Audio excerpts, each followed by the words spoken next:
Bismillahirrahmanirrahim. Assalamualaikum warahmatullahi wabarakatuh. Bagaimana kabar Anda pemirsa Duta TV? Senang sekali rasanya saya Gusti Muhammad Hermawan dapat menjumpai Anda dalam program Majelis Sore. Majelis kita semua. Seperti biasa kita hadirkan satu narasumber dari UIN Antasari Banjarmasin yang akan membahas seputar kajian-kajian Islami. Dan tayangan Duta TV seperti biasa dapat Anda saksikan melalui terestrial ataupun juga analog. Dan tentu bisa Anda akses kembali di www.dutatv.com serta kini Duta TV hadir dalam bentuk digital di kanal 43 yang tentunya juga setia menemani Anda. Dan hari ini kita sudah kehadiran di studio Duta TV. Jadi ada Bapak Dr. Fahmi Riyadi STHI MSI. Assalamualaikum Pak. Waalaikumsalam warahmatullahi wabarakatuh. Bagaimana kabarnya hari ini Pak? Alhamdulillah. Alhamdulillah baik Pak. Bapak sendiri saat ini mengajar di fakultas? Saya mengajar di Fakultas Tarbiyah UIN Antasari. Oke. Dan setelah itu juga di Pascasarjana Pak ya? Di Pascasarjana Universitas UIN Antasari juga. Oke, luar biasa. Kalau boleh tahu dari berapa lama Pak Bapak sendiri sudah ngajar di UIN Antasari? Saya ngajar di UIN sejak tahun 2008. Tahun 2008. Udah hampir 13 tahun Iya. Pak ya. Jadi tentunya juga banyak karakteristik mahasiswi yang sudah ditemui tentunya. Nah, kalau kita bicara mengenai ini kan tinggal sedikit lagi kita menuju yang namanya bulan suci Ramadan, bulan yang tentunya sudah ditunggu-tunggu seluruh umat Islam dimanapun berada, dan tentunya juga kita ingin di masa-masa yang memang juga cukup sulit hari ini, di tahun kedua di pandemi ini, kita juga ingin menjalankan yang namanya kembali ibadah puasa dengan ibadah yang tentunya harusnya dijalankan. Kita akan dengarkan terlebih dahulu pengantar yang mungkin Bapak boleh sampaikan dalam agenda hari ini. Dipersilakan. Ya, terima kasih Mas Gusti Muhammad Hermawan ya. Sebelumnya Bismillahirrahmanirrahim. Assalamualaikum warahmatullahi wabarakatuh. Waalaikumsalam. Alhamdulillah wassalatu wassalamu ala Rasulillah wa ala alihi wa sahbihi wa man walah, amma ba'd. Tadi sebagaimana yang disinggung berkenaan dengan ibadah puasa ya, apalagi di masa-masa yang sekarang ini serba terbatas tentunya beraktivitas di luar karena kita masing-masing merasa khawatir ya. Betul. Terpapar dengan corona. Tapi dengan berusaha untuk menjaga kesehatan atau menjaga sesuai dengan apa yang dianjurkan oleh dokter dengan pemerintah untuk selalu menjaga jarak, mencuci tangan dan menggunakan masker, insya Allah aktivitas yang kita lakukan mudah-mudahan terjaga. Nah, berkenaan dengan ibadah bulan puasa ya di ini, saya ingin sedikit memberikan pengantar di dalam majelis sore hari ini, bahwasanya ibadah puasa yang akan kita laksanakan ini itu tentu akan sangat memberi kesan yang mendalam terutama bagi umat Islam secara keseluruhannya.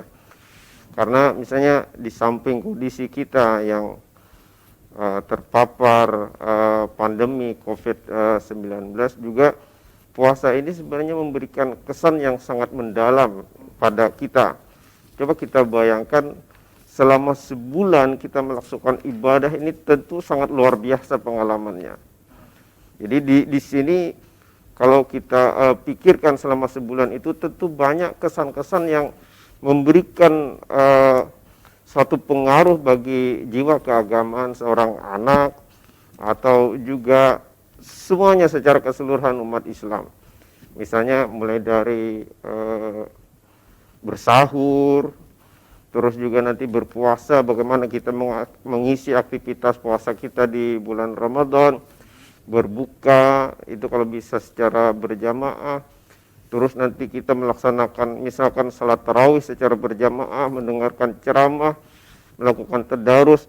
Belum lagi pengalaman-pengalaman yang lain kalau itu diberikan oleh orang tua kepada anak, yang mana puasa ini secara terus-menerus dilakukan. Misalnya di dalam bulan Ramadan ini kan selalu berulang ya, tidak hanya sekali Ramadan terus selesai, tetapi dia akan terus menerus. Makanya kita mengenal istilah Id, yaitu Idul Fitri ya di apanya itu. Nah, ini kan akan menanamkan jiwa keagamaan. Nah, kita mengenal ada jiwa sosial, ada jiwa dermawan dan lain sebagainya. Tentu berkenaan dengan jiwa keagamaan artinya seorang anak atau siapapun juga itu kalau sudah memiliki jiwa keagamaan yang kuat, tentu aspek-aspek keagamaan itu akan muncul di dalam perilakunya. Ini yang pertama berkenaan dengan puasa. Nah, yang kedua berkenaan dengan ibadah puasa ini, kita sangat mengetahui bahwasanya puasa ini sangat personal sifatnya, sangat pribadi. Makanya di dalam sebuah hadis qudsi dikatakan bahwasanya setiap amal perbuatan anak Adam itu kembali untuknya, kata Allah, kecuali puasa. Nah, puasa ini kata Allah itu untukku dan aku sendiri yang akan mengganjarnya. Kullu amal ibni Adam lahu illa siyam fa innahu li wa anna ajzi bihi. Nah, ini menunjukkan di dalam hadis qudsi ini betapa ibadah puasa itu memiliki kerahasiaan.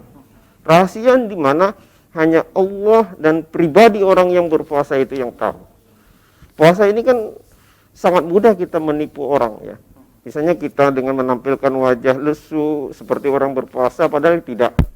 Nah, siapa yang tahu kecuali dia. Nah, dan selain dia Allah. Oleh karena itu kenapa kemudian kita melihat ada orang mau bercapek-capek puasa, tidak makan dari pagi sampai menjelang maghrib dan seterusnya. Itu karena apa? Dia ada semacam keyakinan. Keyakinan apa? Ada Allah yang hadir menyaksikan dirinya untuk atau berpuasa. Inilah kita yang sangat personal ini hubungannya, maka kata Allah, aku sendiri yang akan mengganjarnya. Karena apa?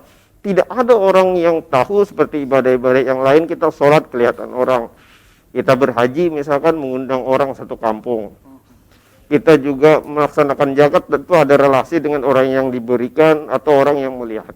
Tetapi ibadah puasa ini sangat rahasia. Nah, berkenaan dengan rahasia inilah kemudian kita melihat ada hikmahnya. Hikmahnya di mana? Di sini ada menanamkan kesadaran bahwasanya ada Allah Subhanahu wa taala yang senantiasa mengawasi kita. Mengawasi kita. Maka di dalam sebuah ayat di dalam surah Al-Hadid itu disebutkan wa huwa ma'akum aina ma kuntum wallahu bima ta'maluna basir. Dan Allah senantiasa ada bersama kalian dimanapun kalian berada, dan Dia Maha mengetahui apa yang kalian lakukan. Nah, di sini kemudian kita mendapati bahwasanya ketakwaan itu yang paling utama adalah kesadaran bahwasanya diri kita diawasi oleh Allah. Betul. Nah, salah satu pintunya untuk menanamkan ketakwaan itu adalah puasa. Nah, di mana di dalam ibadah puasa yang lamanya sebulan itu sangat memberikan kesan yang sangat luar biasa kepada terutama anak-anak ya. Kalau orang tuanya mendampingi, yang dimana dengan kesadaran itu dia merasa bahwasanya senantiasa ada Allah. Ya, kita kalau misalnya tadi di masjid berkumur-kumur air masuk itu kan tidak ada yang tahu misalkan. Ataupun kita di kamar sembunyi makan lamang itu tidak ada tahu. Tetapi kenapa tidak melakukan semacam itu? Karena kita sadar ada Allah yang senantiasa mengawasi kita. Inilah salah satu pintu bagaimana kita bertakwa kepada Allah Subhanahu wa taala. Baik. Tanpa adanya itu kemungkinan kita akan sulit ya. Karena apa? Salah satu ciri bertakwa yang paling pertama adalah kesadaran adanya Allah yang Maha Gaib. Baik, itu yang menjadi kuncinya ya begitu. Karena memang kalau kita bicara mengenai puasa ini sendiri kan memang masuk di dalam rukun Islam itu tadi. Dan tentu kalau kita bicara mengenai ibadah puasa yang datangnya setahun sekali dan selama 1 bulan ini dijalankan secara penuh dan memang diwajibkan bagi seluruh umat muslim tanpa ada keuzuran yang kemudian juga sudah kita ketahui bersama. Kita bicara mengenai puasa itu sendiri, Pak. Di mana ketika seseorang untuk menjalankan ibadah puasa karena sudah terbiasa dan dilatih oleh orang tua, yang kemudian juga kita dari awalnya tidak mengetahui apa makna dari puasa, sehingga pada masa-masa saat ini untuk mulai belajar apa itu makna puasa. Kalau kita tarik sedikit lagi, Pak, untuk kembali mereview sejauh mana pengetahuan dan pengalaman untuk mengetahui makna dari puasa. Makna puasa itu sendiri, Pak, sejauh ini apa secara singkatnya yang mungkin dapat ditanamkan di dalam pikiran kita masing-masing bahwa puasa pun juga menjadi bagian ibadah yang memang tidak ternilai bagian pahalanya diberikan kepada umat muslim. Ya. Baik, secara kebahasaan ya, pertama puasa itu bertair menahan. Artinya soma ya sumu, yaitu itu artinya menahan diri. Ya, artinya menahan diri dalam konteks ibadah puasa itu adalah menahan diri untuk tidak makan, minum, dan melakukan semua perbuatan yang terlarang di dalam ibadah puasa sejak sahur sampai nanti maghrib ya berbuka. Itu secara kebahasaan dan secara istilah. Tetapi ada makna yang lebih jauh lagi yang perlu disadari ya oleh semua orang, bahwasanya puasa ini mengajar kita untuk bisa melakukan apa yang kita tidak sukai. Nah, karena tidak semua yang kita tidak sukai itu tidak baik. Bahkan itu sangat bermanfaat. Secara pribadi ataupun yang lainnya tentu kita tidak suka yang namanya puasa. Nah, sehari-hari kan sebelum puasa kita lebih suka makan, minum, dan sebagainya. Nah, puasa ini kan mengajarkan kita untuk meninggalkan yang kita suka dan melakukan yang tidak kita suka. Misalkan sholat, kalau sekiranya sholat itu diliburkan, insya Allah mungkin kita akan melihat banyak sekali orang yang tidak sholat. Kalau Allah itu memerintahkan sholat libur, itu kan tidak suka kita sholat. Tetapi kemudian karena Allah mewajibkan, inilah yang kemudian di sana ada hikmahnya. Misalkan di dalam puasa kita mengenal ada ayat yang sering dikutip ya. Ya ayyuhalladzina amanu kutiba alaikumusiyam kama kutiba alal ladzina min qablikum la'allakum tattaqun. Ujungnya agar kalian bertakwa. Tapi ada kata-kata kutiba. Kutiba ini dari kata-kata kataba ya. Sebenarnya aslinya menulis. Menulis. Tapi kan dalam bentuk kutiba artinya ditulis. Nah, kata-kata ditulis dia maksudnya adalah ditetapkan. Maka kemudian kita membaca di dalam kitab-kitab Al-Quran terjemahan atau kitab tafsir, kata-kata kutiba artinya diwajibkan. Karena sudah ditetapkan di atas kertas lah misalkan semacam itu. Nah, kenapa diwajibkan? Biasanya hal-hal yang diwajibkan itu adalah sesuatu yang tidak disuka. Kenapa kita kemudian melakukan semacam itu? Karena Allah Subhanahu wa ta'ala tahu kalau kita dibiarkan saja itu mungkin tidak melaksanakan. Nah, cuman dalam 1 tahun ini mungkin hanya sedikit orang yang berpuasa ya, untuk puasa-puasa sunat. Bahkan sepanjang tahun mungkin ada yang tidak berpuasa sama sekali. Betul. Oleh karena itu ini maknanya bagaimana kita misalnya untuk belajar untuk melakukan apa yang tidak kita suka dan meninggalkan apa yang kita sukai. Baik, itu yang menjadi utamanya. Karena kalau kita bicara mengenai puasa itu tadi, menahan diri dari apa yang memang menjadi hal yang sering dilakukan untuk kemudian ditahan begitu. Tapi bukan berarti juga ketika setelah selesai puasa untuk kemudian juga dilakukan. Karena nanti akan bicara mengenai sejauh mana efektivitas menahan di bulan puasa untuk kemudian dapat telurkan hasilnya setelah seusai bulan puasa. Usai jeda kami akan kembali dengan diskusi menarik kita seputar bulan puasa, bulan suci Ramadan. Tetaplah bersama kami dalam program Majelis Sore, Majelis kita semua.